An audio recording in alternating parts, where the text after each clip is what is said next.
தேசமென்று பெயர் சொல்லுவார், மிடி பயம் கொல்லுவார், துயர் பகை வெல்லுவார். பாரத தேசமென்று பெயர் சொல்லுவார், மிடி பயம் கொல்லுவார், துயர் பகை வெல்லுவார்.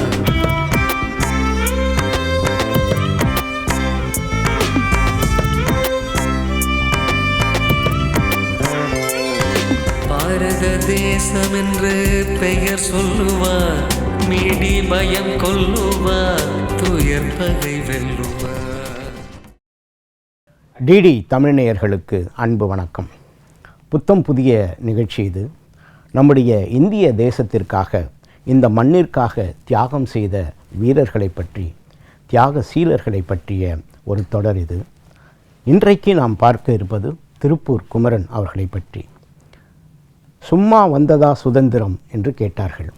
இந்த சுதந்திரம் சும்மா வரவில்லை. இந்த மண்ணிற்காக எத்தனை தியாகிகள் எவ்வளவு பாடுபட்டிருக்கிறார்கள், எத்தனை பேர்கள் உயிர் தியாகம் செய்திருக்கிறார்கள். அவர்களை எல்லாம் நினைவு கூறும் வகையில், அடுத்த தலைமுறைக்கு இதை கொண்டு செல்லும் வகையிலே தான் இந்த நிகழ்ச்சியை நாம் செய்கிறோம். சமீபத்திலே நான் தொலைக்காட்சியிலே ஒரு நிகழ்ச்சி ஒன்று பார்த்தேன்.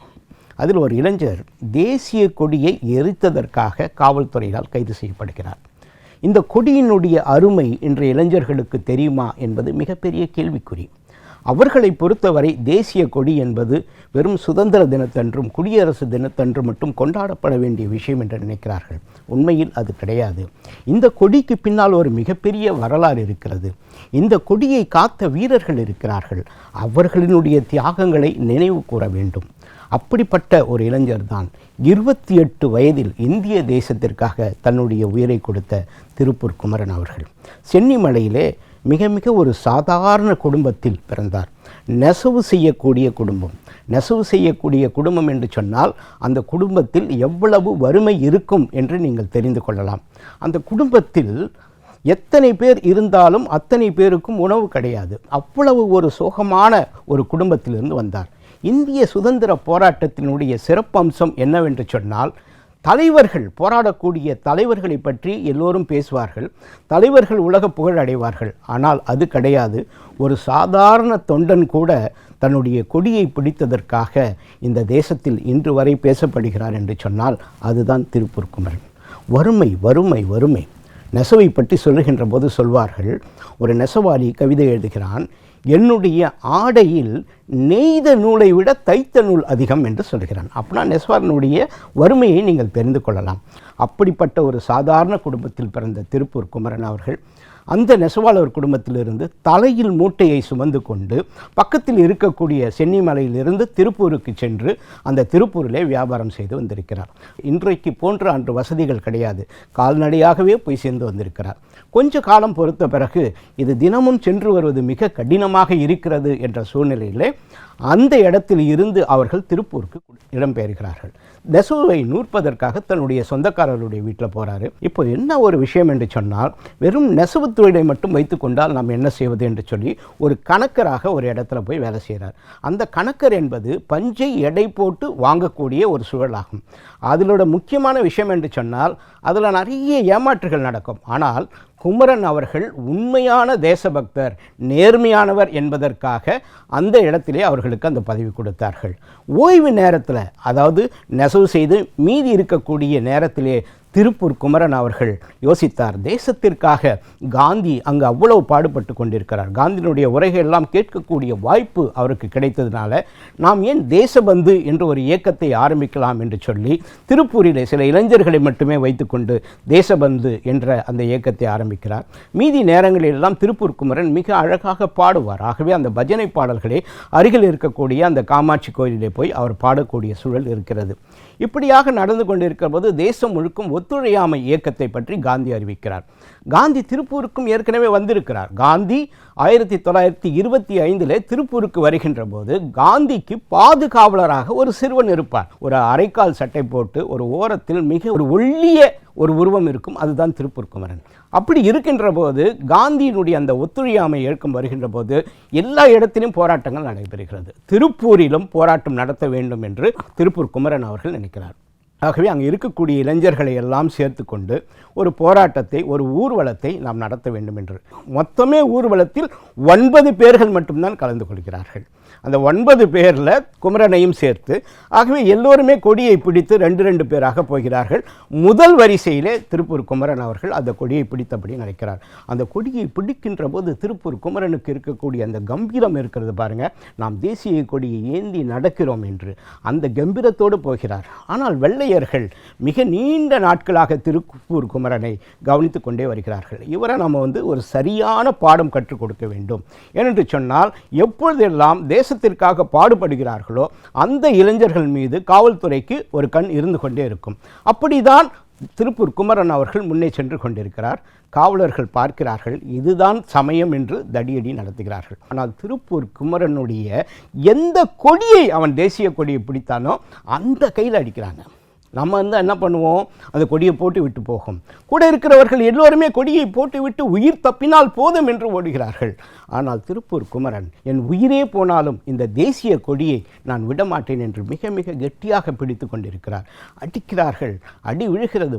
அதில் ஒரு காவலர் திருப்பூர் குமரனுடைய அந்த தலையிலே அடிக்கிறார். தலையில் அடித்தவுடன் அந்த மூளை முற்றிலும் செயலிழந்து கீழே விழுகிறான். அறிவியல் ரீதியாக பார்த்தோம் என்று சொன்னால், ஒருவருக்கு மூளை செயலிழந்து விட்டது என்று சொன்னால் அவருக்கு எந்த செயலும் செயல்படாது. ஏனென்று சொன்னால் மூளை தான் நமக்கு சமிக்கைகளை தருகிறது, நம்முடைய உணர்வுகளை தூண்டி விடுகிறது.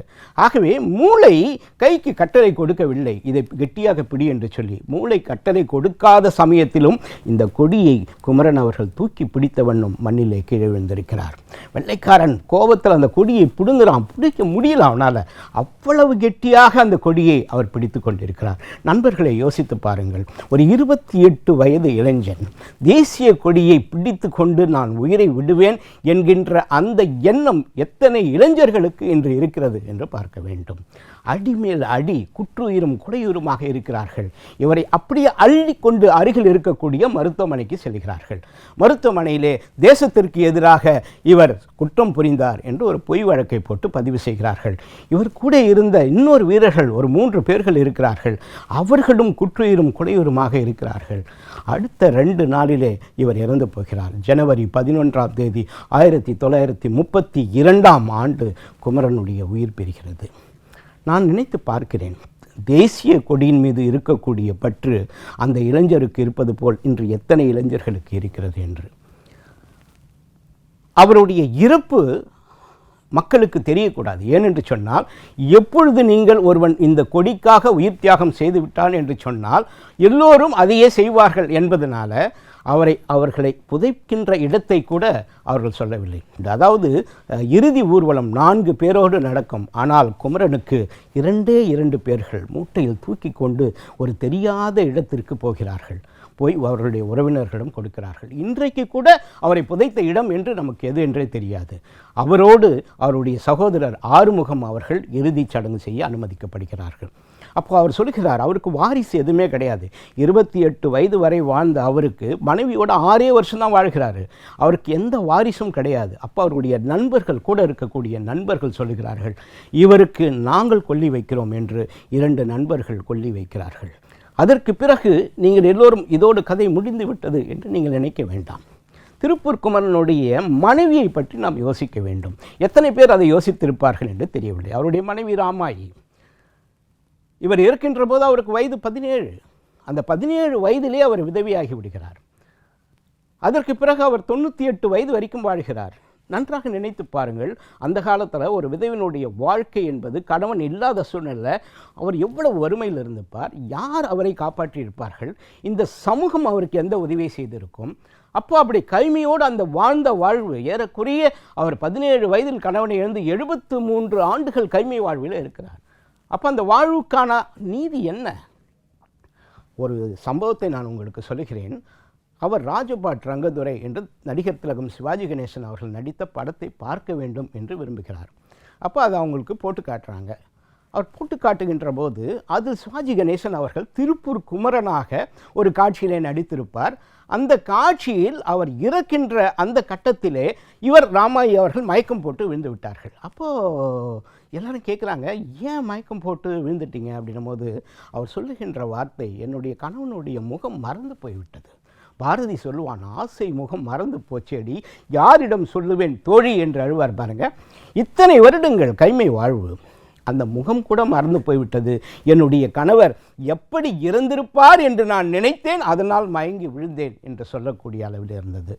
நான் இன்று யோசிக்கிறேன், ஒரே ஒரு விதவை பெண்ணாக இருந்து இந்த இந்தியாவிலே தன்னுடைய கணவன் உயிர் தியாகம் செய்ததை மிக மிக மிக பொறுமையாக சகித்து கொண்டு வாழ்ந்தார். நான் சொல்லுகிறேன், தேசிய கொடியை ஏற்றும் போதெல்லாம் உதிரும் பூக்கள் இன்றைக்கு கூட திருப்பூர் குமரனை வாழ்த்தும். சாவை சடங்காக நினைக்கும் மனிதர்கள் மத்தியில் சாவை சரித்திரமாக்கியவர் திருப்பூர் குமரன்.